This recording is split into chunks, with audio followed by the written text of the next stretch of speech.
Sir, you need to get out of that seat immediately. This is reserved for our valued platinum passengers, not for someone like you. Those words cut through the cabin like a knife, cold, humiliating, and dripping with contempt. And in that instant, the entire first-class section turned its eyes toward one man, Jamal Thompson, a black CEO who had done nothing wrong except sit in the seat he had rightfully paid for. Before we continue, where are you watching from? Comment below, hit like, and subscribe to keep these voices alive. Now, back to the story. Jamal sat calmly in seat 2A, the seat printed clearly on his boarding pass, the seat he had chosen days earlier when booking this flight from Atlanta to San Francisco. His calm demeanor didn't come from ignorance of what was happening. It came from years of learning how to control his emotions when people tried to define him by the color of his skin rather than the depth of his achievements. Across the aisle stood Brenda Hargrove, a white woman in her 50s with perfectly styled hair and an expensive pearl necklace, tapping her watch as though the world should move faster for her convenience. "That's my seat," she hissed, her voice low enough to sound personal but loud enough for the nearby passengers to hear. "I always sit there. I am a regular on this airline." The words weren't just entitled. They were laced with a condescension that made the moment heavy with tension. Jamal lifted his boarding pass slowly, his deep voice calm but firm. "This is seat 2A. My name is on it. I checked in like every other passenger." He placed the ticket in front of Emily Carter, the young flight attendant whose smile was frozen tight, betraying the discomfort she felt but refused to show in front of Brenda. Emily glanced at the pass, her lips pressing together, then said the line that set the stage for the storm ahead. "I understand, but sometimes we need to accommodate very special guests, and Mrs. Hargrove is one of them. Would you mind moving back to business class?" The audacity of the request stirred murmurs among passengers. A man in row 3 lowered his newspaper. A young woman discreetly raised her phone to record.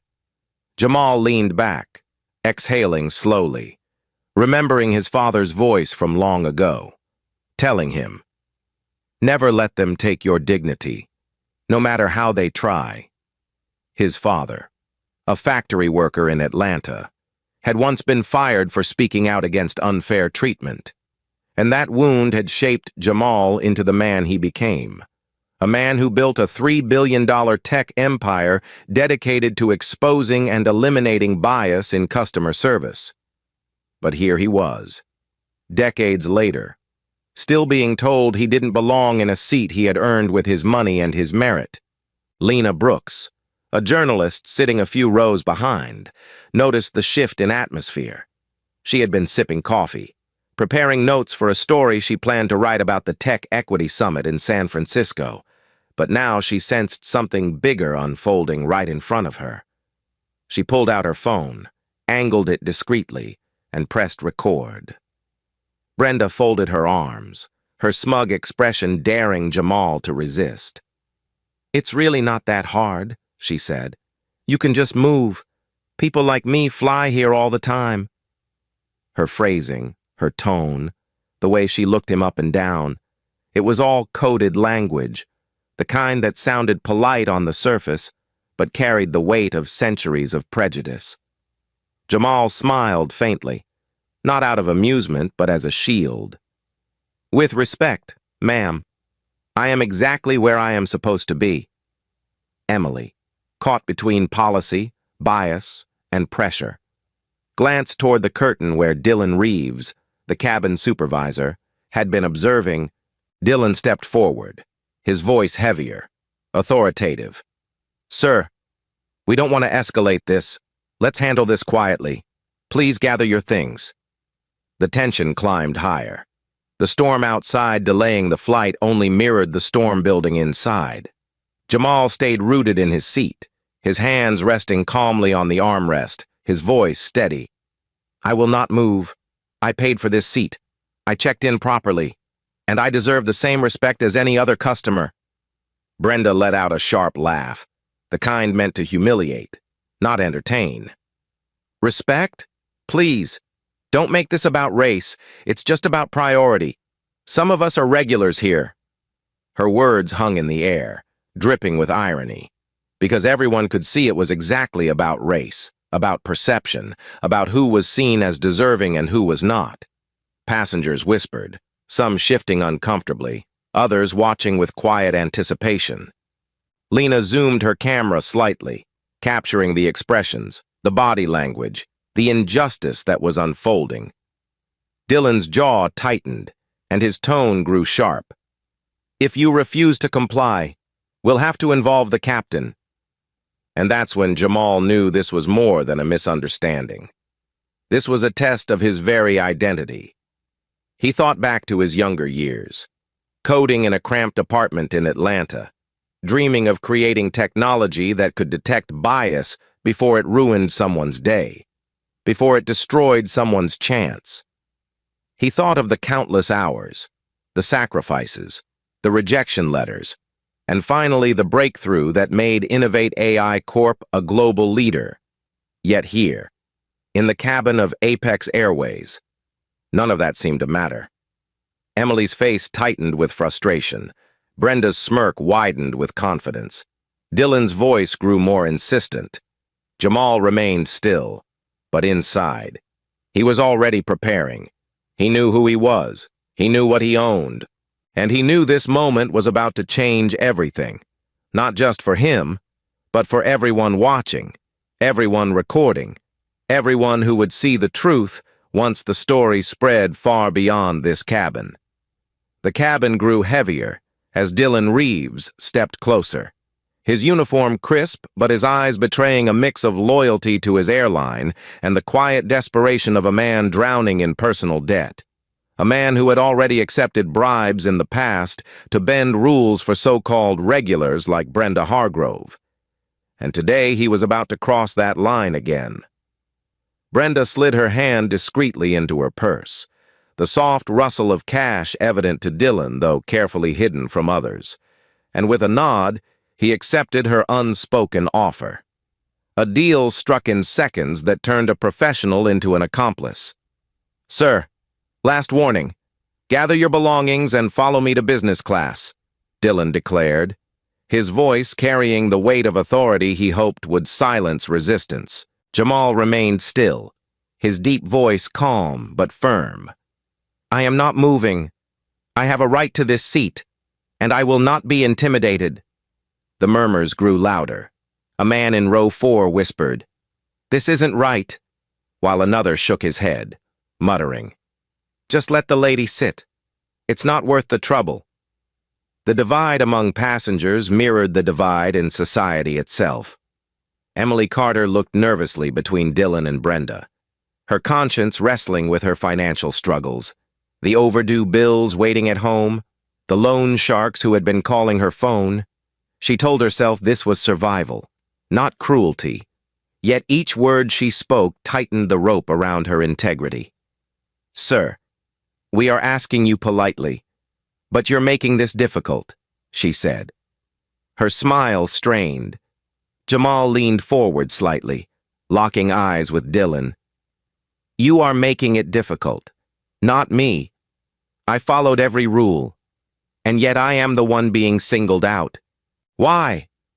His words landed like a hammer, not shouted, not angry, but filled with truth. And that truth pierced the thin veil of professionalism the crew tried to maintain. Lena Brooks, her phone steady in her hand, whispered into the camera, "This is discrimination, plain and simple, and everyone watching will see it."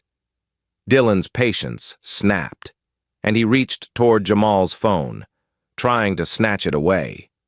Gasps echoed through the cabin. Jamal shifted his hand, pulling the device close to his chest, his voice sharp now. "Do not touch me. Do not touch my property."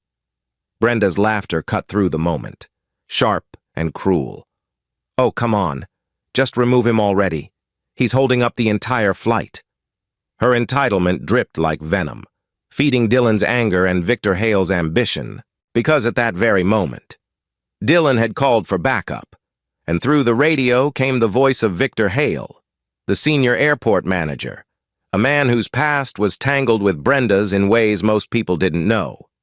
Victor, a former military officer turned airline executive, carried with him the rigid mindset of control, order, and a barely concealed prejudice shaped by years of biased conditioning. He had once been Brenda's partner in both business and romance, and though their relationship had ended, his loyalty to her remained, clouding his judgment. When Victor strode onto the jet bridge minutes later, his presence radiated authority, his polished shoes striking the floor with deliberate rhythm. "What's the problem here?" he barked, his eyes locking onto Jamal as though he had already decided the verdict. Emily spoke quickly. "This passenger refuses to comply, sir," Dylan added. "He's disrupting the boarding process." Brenda, with her practiced sigh, leaned into Victor's ear. "He's in my seat again. You know I always take 2A, but he just won't move." Victor nodded slowly, his jaw tightening, and then he turned toward Jamal with a glare that carried not just authority, but disdain. "Sir, this is airport authority speaking. I need you to step off this plane immediately or face removal by security." Jamal inhaled deeply, his hand gripping the armrest, his mind flashing to the advice of his father who once said, "Stand tall, even when the ground shakes beneath you." He rose from his seat, not because he accepted their demand, but because he understood that staying seated would lead to a physical confrontation he wanted to avoid. His eyes scanned the faces around him, seeing the fear, the silence, the quiet complicity. He saw the young woman still recording, her hands trembling but her courage steady. He saw a businessman lower his gaze, unwilling to take a stand, and he saw Brenda smirking, convinced she had won. As Jamal stepped into the aisle, Victor gestured toward the exit, his voice laced with arrogance. "Let's go, sir. You've wasted enough of our time." Jamal paused, turning back to the cabin, his voice calm but powerful. "Remember what you've all seen here today, because the truth has a way of finding light." He walked toward the exit, flanked by 2 uniformed security officers summoned by Victor. One of them, a young black man, glanced at Jamal with unease, his eyes silently apologizing for being part of the charade. Lena followed close behind, her phone still recording, whispering to her audience. "They're escorting him out for nothing but sitting in his seat. This video is going live now." And with one tap, the world outside the plane was about to know the injustice happening inside. By the time Jamal reached the jet bridge, the storm outside the airport matched the storm raging within him. He remembered the nights coding in his small apartment, the nights he dreamt of building technology that could expose the very biases he was enduring at this moment. He remembered the promises he made to himself after watching his father suffer, that he would never allow injustice to go unchallenged. And though they thought they had humiliated him, he knew they had only set the stage for their downfall. Victor leaned close, his voice low and threatening. "You think your money or your position matters here? On this ground? I'm in charge?" Jamal turned his head slowly, his expression calm but his words cutting. "We'll see about that." Brenda remained in the cabin, her victory short-lived as whispers grew louder, passengers questioning what they had just witnessed. Dylan and Emily exchanged nervous glances, realizing the video was already spreading beyond their control. And Captain Robert Hayes, silent up to this point, gave a brief nod of approval to Victor's actions, choosing career safety over justice. What none of them realized was that the tide had already turned, because in less than an hour, Lena's video would explode online. The hashtag Apex Discrimination would light up feeds across the country, and the power they thought they held over one man would unravel before millions. For Jamal, being forced off that plane was not an ending, but the ignition of something much larger. something that would shake Apex Airways to its very core, and as he walked through the terminal, escorted like a criminal. His phone buzzed with a message from his COO, Sofia Ramirez. "We saw the video. We're ready to fight." The moment Jamal's shoes touched the polished floor of the terminal, the illusion of silence was shattered by the constant vibration of his phone. Notifications pouring in as Lena's video began to spread like wildfire across Twitter, TikTok, and Facebook, each platform igniting with outrage under the hashtag that was already trending, #ApexDiscrimination, a storm of voices demanding answers before the plane had even left the gate. Jamal, flanked by 2 security guards, walked with the same calm dignity that had carried him through every boardroom battle, every attempt to diminish his worth. And though they tried to escort him like a man guilty of something, his stride declared otherwise, his posture unbroken, his voice measured. He turned to the guards, his tone calm but firm. "I will leave peacefully, but understand this. I am not the one at fault today." One of the guards, the young black officer who had glanced at him with regret earlier, nodded slightly, a silent gesture of respect, while the older one kept his gaze fixed ahead. Unwilling to engage, Lena stayed close, still recording, her commentary sharp and unwavering. "Ladies and gentlemen, you are witnessing blatant discrimination. A paying passenger with a valid ticket has been removed simply because someone else thought they deserved his seat more. This isn't just wrong, it's illegal, and the world deserves to see it." Her words punctuated every second of footage, adding context that millions would soon hear. Within minutes, the video had crossed 1 million views, then 2, then 3, climbing faster than anyone could have imagined, celebrities retweeting it, civil rights advocates demanding action, ordinary people sharing their own stories of humiliation in airports. Jamal's phone buzzed again, this time with a call from Sofia Ramirez, his COO and closest ally.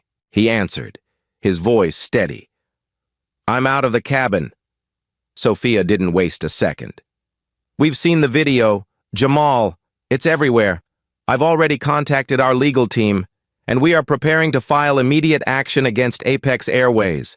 The board is going to be in chaos once they realize who they just humiliated." Jamal's lips curved into a faint smile, not of joy, but of resolve. "Good. Let them scramble. It's time they learn accountability." Lena turned her phone toward him, asking, "Do you want to say something on record right now?" Jamal paused, his father's voice echoing in his memory. "Stand tall, speak truth, and let your actions carry weight." He looked directly into the lens. "To everyone watching, I want you to know this isn't just about me. This is about the countless people who have been told they don't belong, who have been treated as less than because of how they look or where they come from today. I was told to give up a seat I rightfully paid for, but tomorrow it could be you, your child, your parent. We must demand better." His words, measured and powerful, ricocheted across social media within minutes, quoted by reporters, replayed by activists, dissected by analysts. Meanwhile, Victor Hale, still on the jet bridge, realized the tide was turning and tried to salvage control. He pulled Lena aside briefly, lowering his voice. "Listen, we don't need this going further. I can make this worth your while.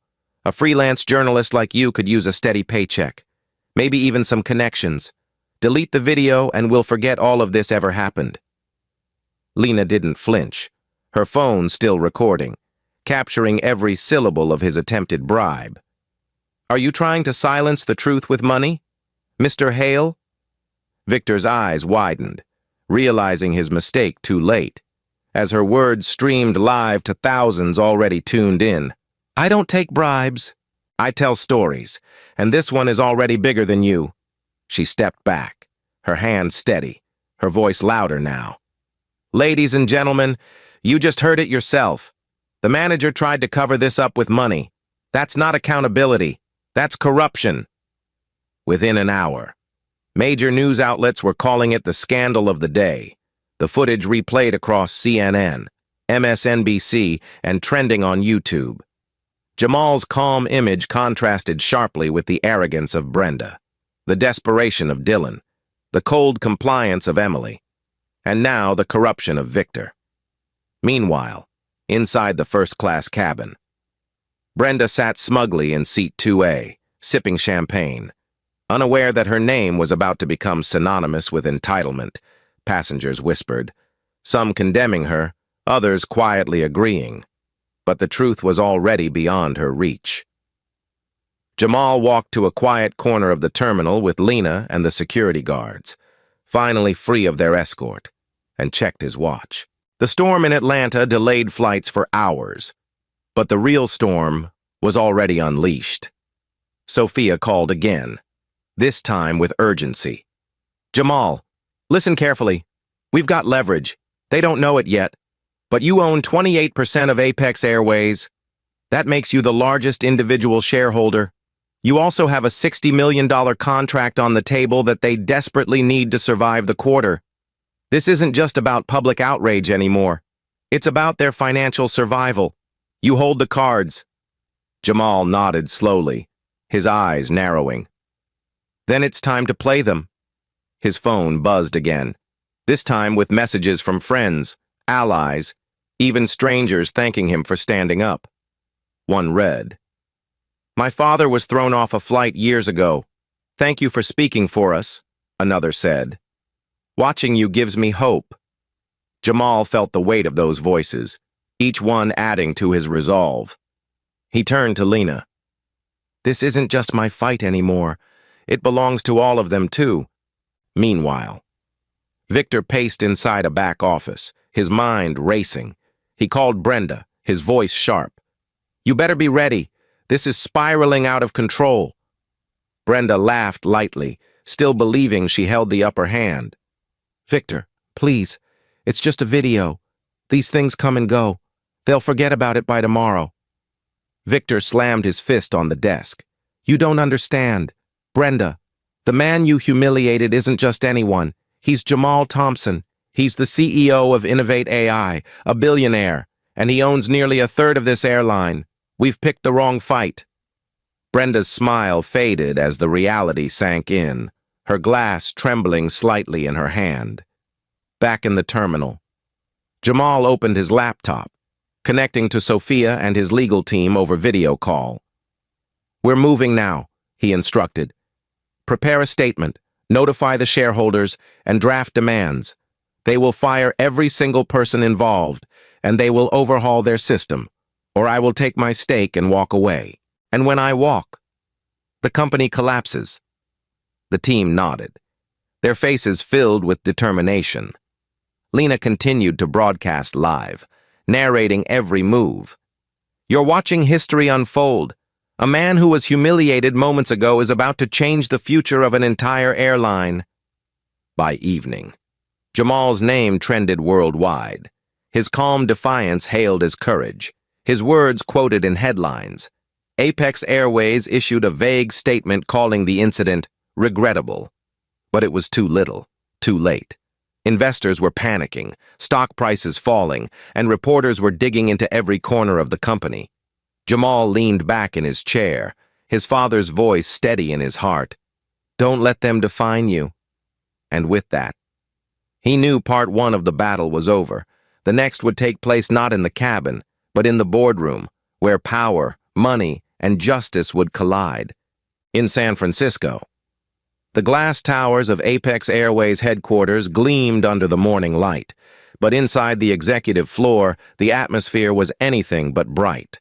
Because Edward Langston, the 60-year-old CEO, sat in a leather chair staring at 3 different screens, replaying the viral video that had now passed 10 million views. Each clip showing Jamal Thompson's calm dignity against the arrogance of his staff. And Edward knew in that instant that this was not just a public relations headache, it was an existential threat to his entire company. Around him, board members whispered in panic, a few demanding immediate action, others pleading to wait until more details emerged. But the truth was unavoidable. Apex's stock had already dropped 15% by mid-morning, wiping nearly $2 billion off the company's market value. Edward's assistant stepped in, pale and nervous. "Sir, Victor Hale is here. He says it's urgent." Edward clenched his jaw, gesturing for Victor to enter. The airport manager walked in, his posture stiff, his eyes scanning the room as if he still had authority to command. "This is being blown out of proportion," Victor began, his voice defensive. "The man refused instructions. We were just maintaining order." Edward leaned forward, his voice sharp. "Maintaining order? Victor, the whole country thinks we kicked a black man out of his seat for no reason. And not just any man. Jamal Thompson, the largest shareholder of this airline. Did you know who he was?" Victor's silence told the story before his words did. "I knew he was important, but not to that extent." Edward's fist hit the table, papers scattering. "Not to that extent? He owns nearly a third of Apex. He's negotiating a $60 million contract that could save our quarter, and you humiliated him in front of the world." The room went silent, the weight of the revelation sinking in. One of the board members, a sharp woman in her 50s named Margaret Dean, spoke coldly. "He won't negotiate anymore. He'll destroy us unless we move fast," another director whispered. "We can't afford this kind of scandal. If Jamal pulls his stake, our investors will follow." Edward turned back to Victor, his eyes narrowing. "Tell me exactly what happened." And so Victor tried to weave a story, claiming Jamal had been disruptive, that he refused safety instructions, that the crew acted only to de-escalate. But before his words could build momentum, Edward's assistant held up a tablet.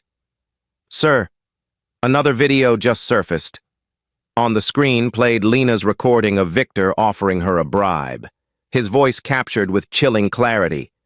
"Delete the video, and we'll forget all of this ever happened." Gasps echoed through the boardroom, and Edward's face turned crimson. "You tried to bribe a journalist? Are you insane?" Victor's composure cracked, sweat forming on his brow.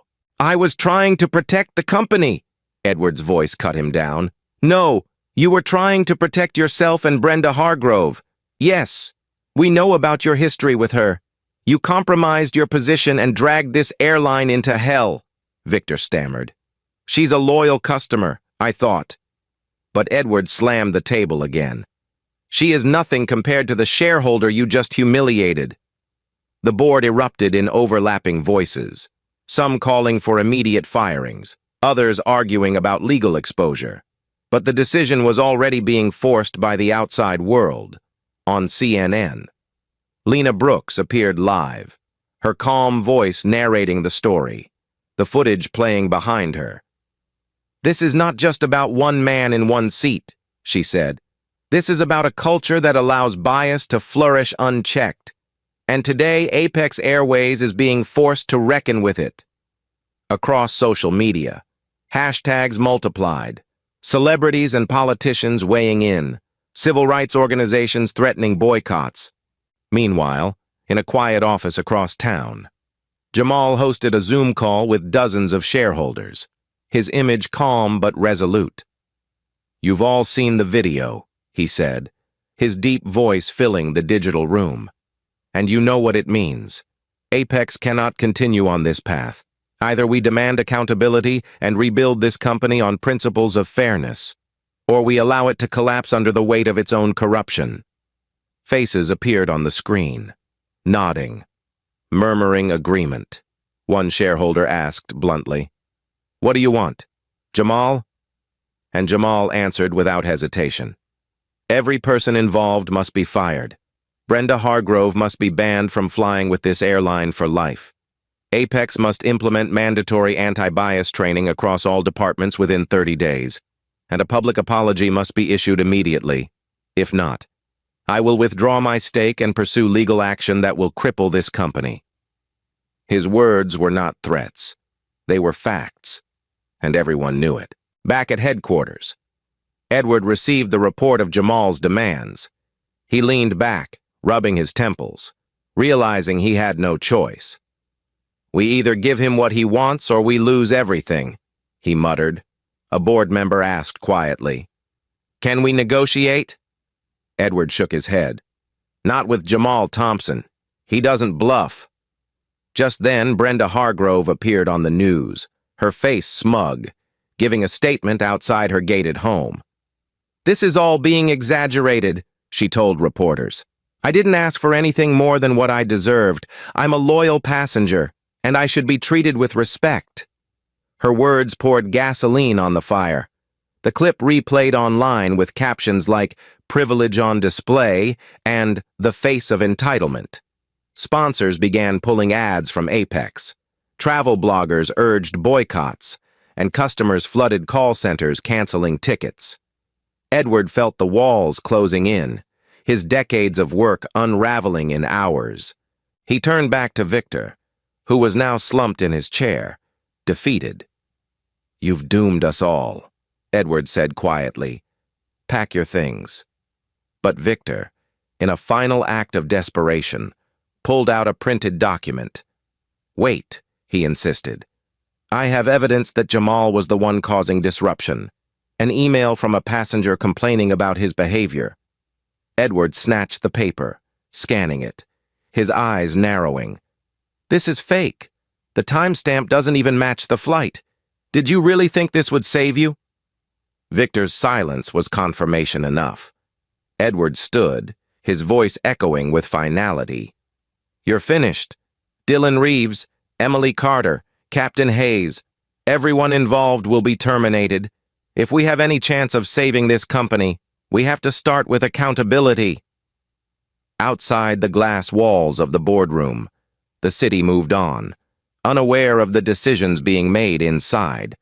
But the ripple of those decisions would soon shake the entire airline industry. Edward's phone buzzed with another notification. Apex's stock had dropped another 3% in the last hour. He closed his eyes, exhaling heavily. Get the press team ready. We're going to fire them all. The boardroom in San Francisco filled with a silence so heavy it pressed against every wall, every breath, every heartbeat. And then Edward Langston rose from his chair, his voice steady but edged with steel. This meeting will decide the future of Apex Airways. Jamal Thompson, our largest shareholder, has made his demands clear. Either we take decisive action, or this airline collapses before the week is over. His words dropped like stones, and across the table, nervous eyes darted, pens clicked, papers shifted, but no one dared to interrupt.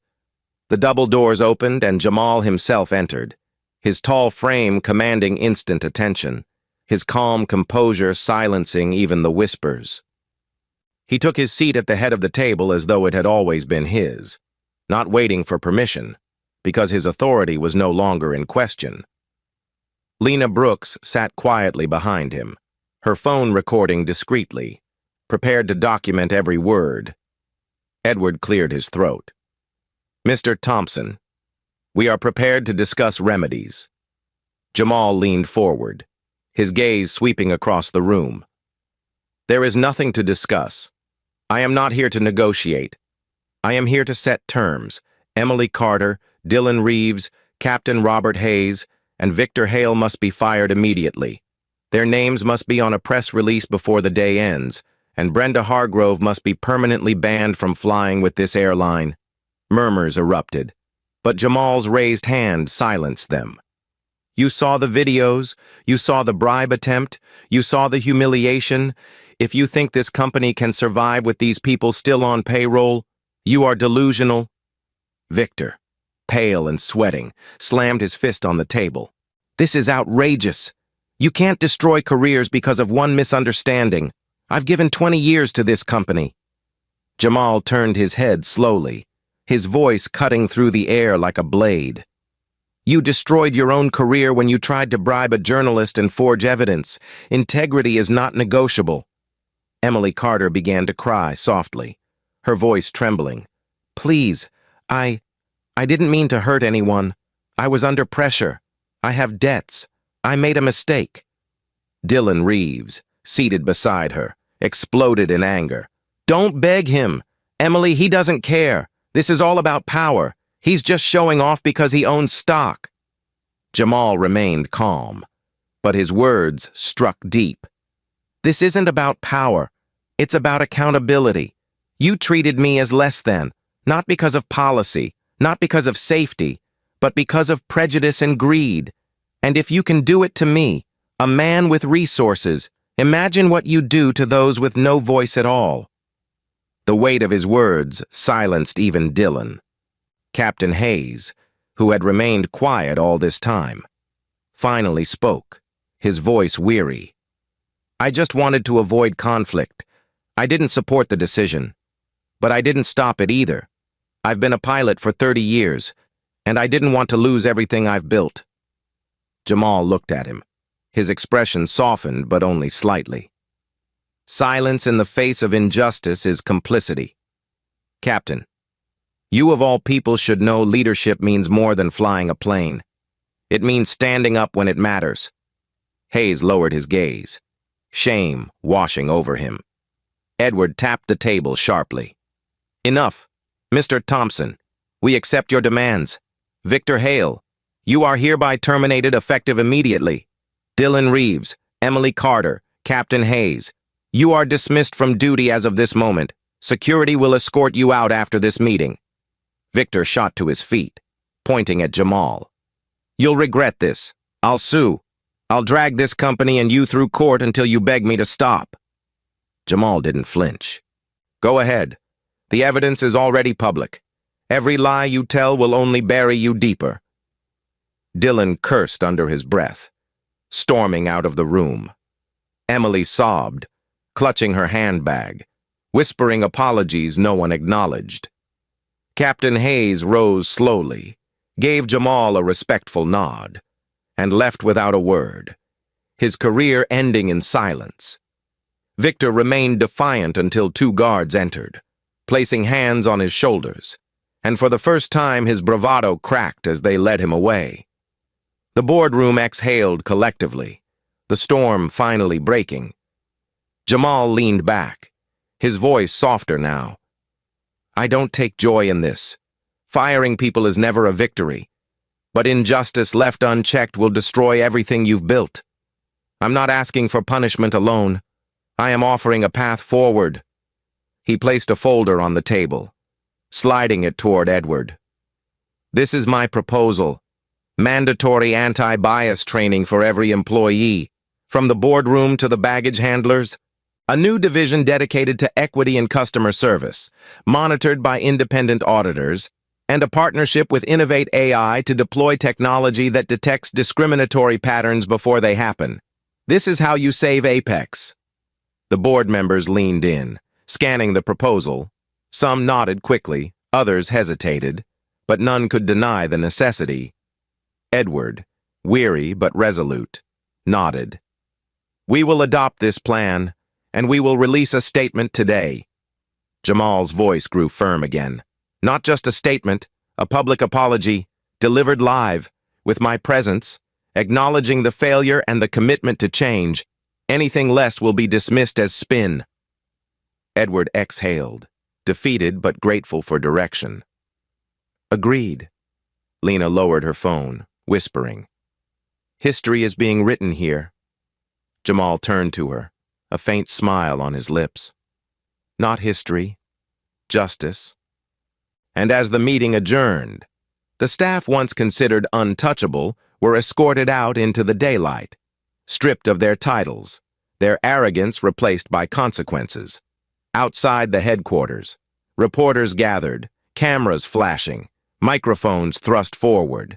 When word broke that 4 senior staff had been fired in a single sweep, the headlines exploded. Apex purge. Shareholder CEO forces firings. Equity demands shake airline industry. Jamal stood at the top of the steps, his voice carrying across the crowd. Today is not about revenge. It is about responsibility. We cannot erase what happened on that plane, but we can ensure it never happens again. The crowd erupted in applause, reporters shouting questions, but Jamal simply raised his hand, a gesture of closure. In that moment, Apex Airways had begun its reckoning, and the industry was watching.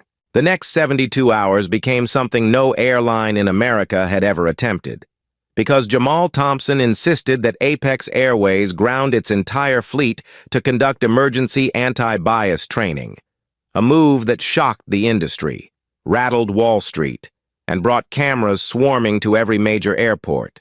And while critics called it reckless, customers called it revolutionary, because for the first time, a company was choosing justice over profit, and that choice was guided by the man they had tried to humiliate only days earlier, inside training halls from Atlanta to Los Angeles.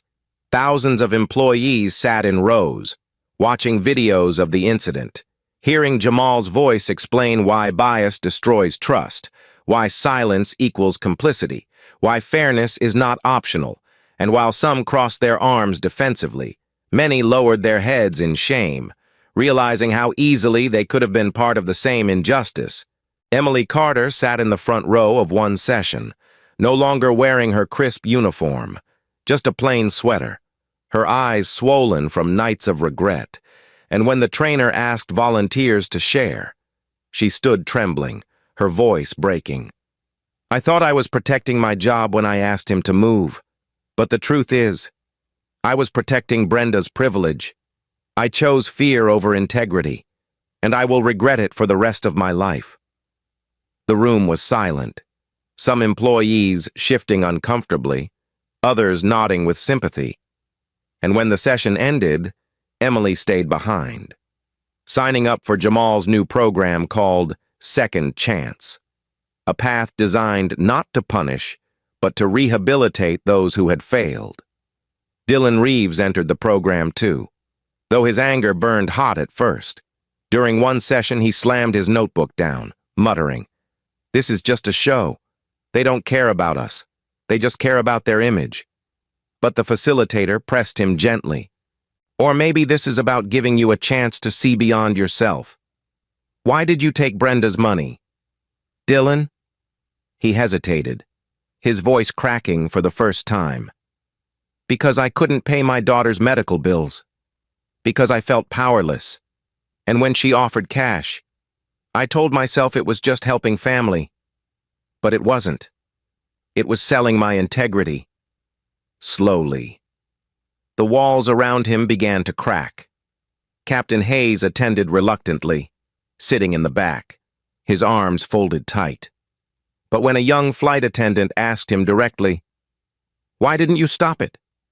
his voice finally gave way to the weight he carried. "Because I've seen colleagues lose their careers for speaking up. And after 30 years I was afraid of losing everything. But now I see that fear cost me my honor." His words carried through the room, a confession that struck chords in others who had remained silent in their own careers. Even Victor Hale, the proud and stubborn manager who had walked out of the boardroom in disgrace, found himself face to face with Jamal in a quiet office, cameras off, no reporters, just two men and the truth. Victor leaned forward, his voice low.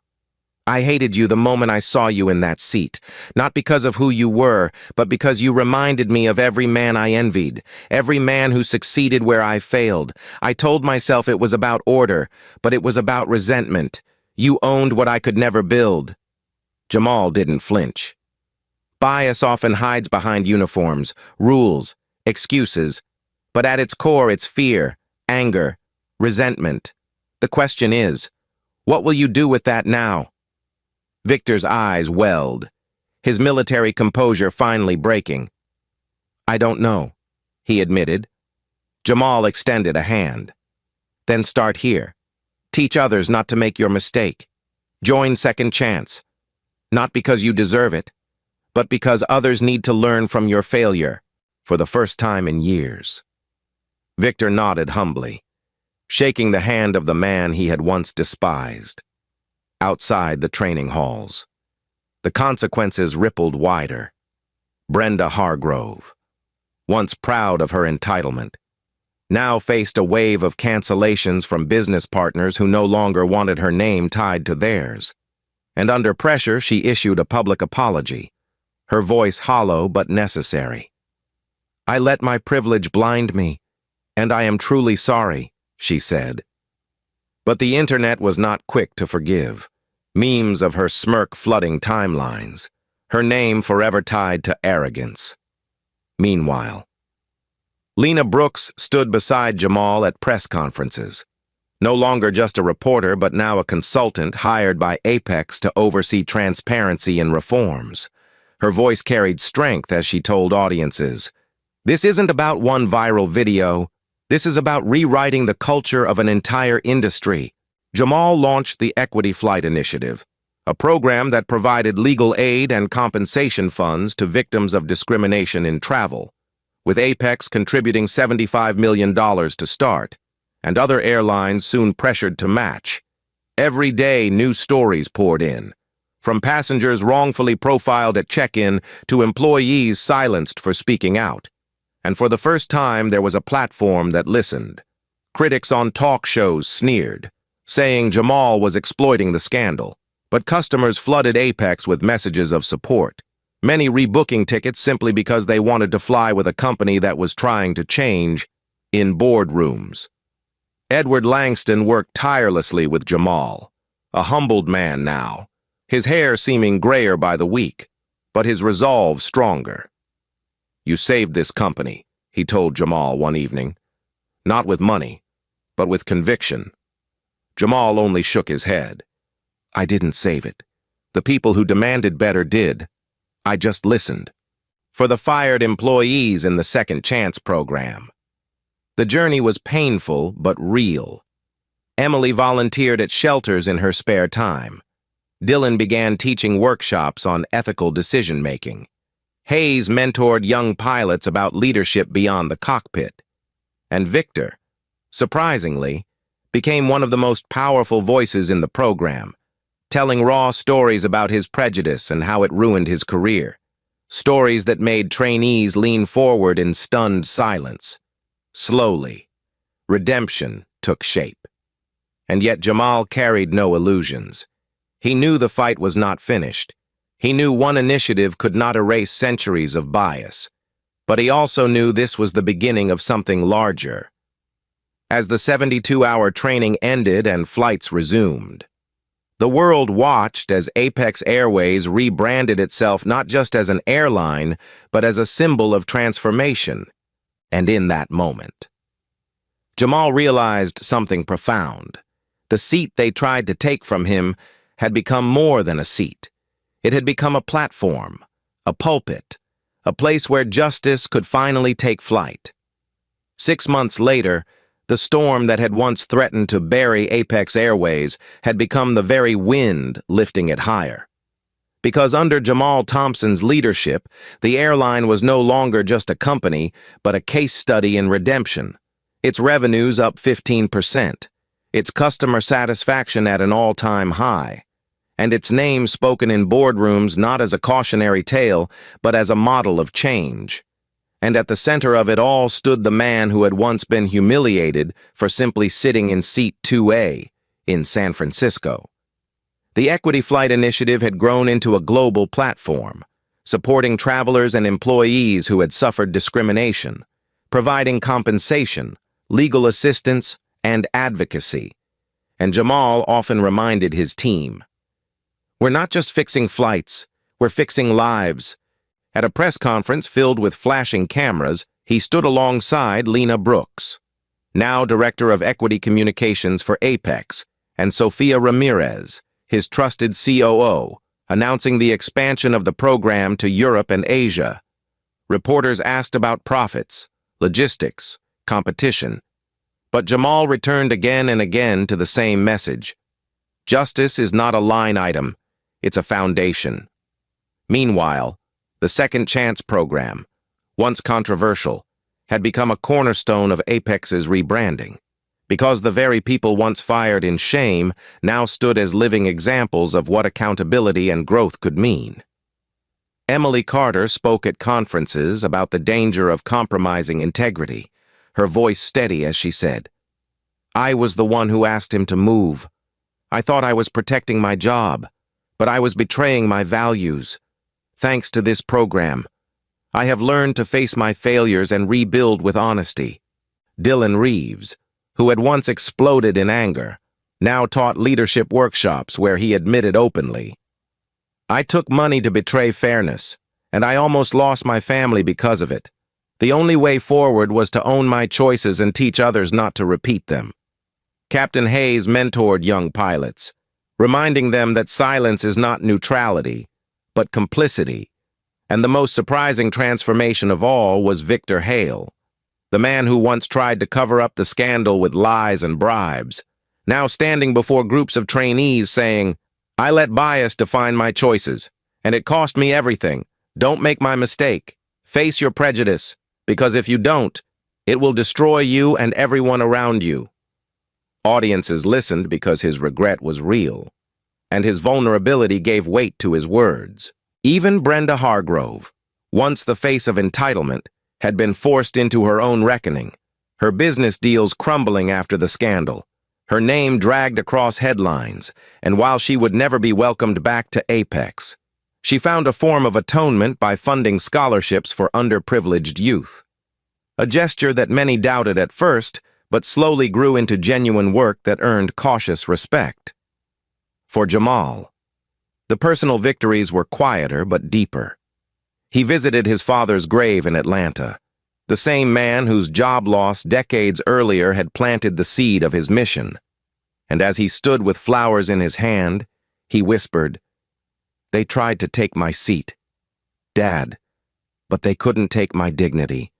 And now, because of you, millions more will never have to lose theirs." The wind carried his words across the cemetery, and for a moment he felt his father's presence, proud and unshaken.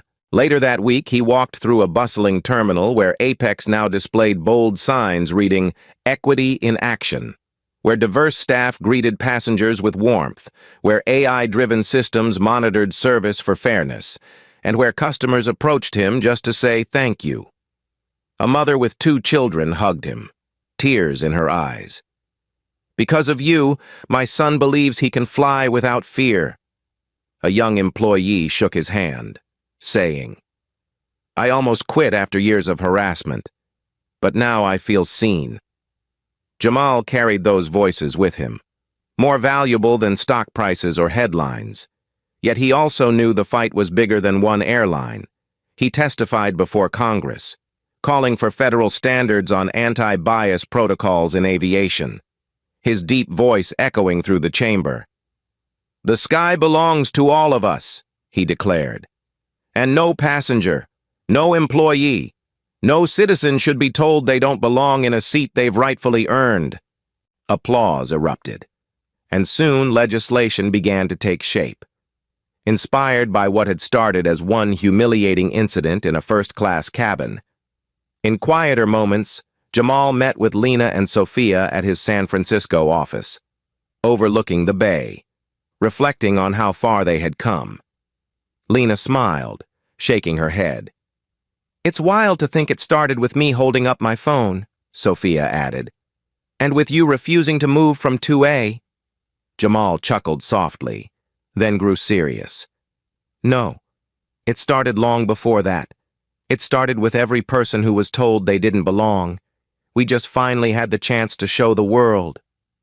On the anniversary of the incident, Apex held a public event at Hartsfield-Jackson Airport, the very place where the storm had begun, and Jamal stood before employees, passengers, and press, unveiling a plaque that read, "Equity Flight Initiative, founded in the pursuit of dignity, justice, and change."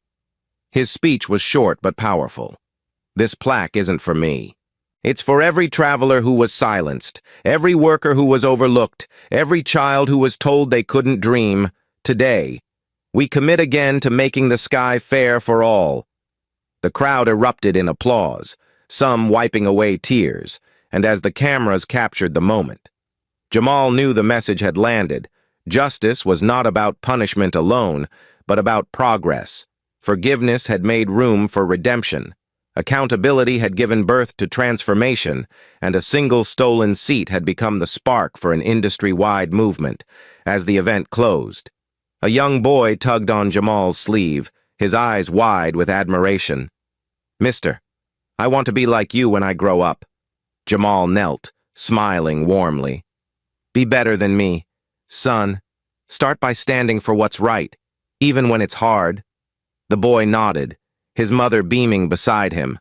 And with that, Jamal walked away, his stride steady, his mission clear, knowing that though one battle had ended, the work of justice never truly stops, because dignity, once defended, must be protected again and again, until fairness is not the exception, but the rule. Thank you so much for watching this story. If it touched you, please give it a like, share it with someone who needs to hear it, and don't forget to subscribe for more powerful stories. Your support means everything.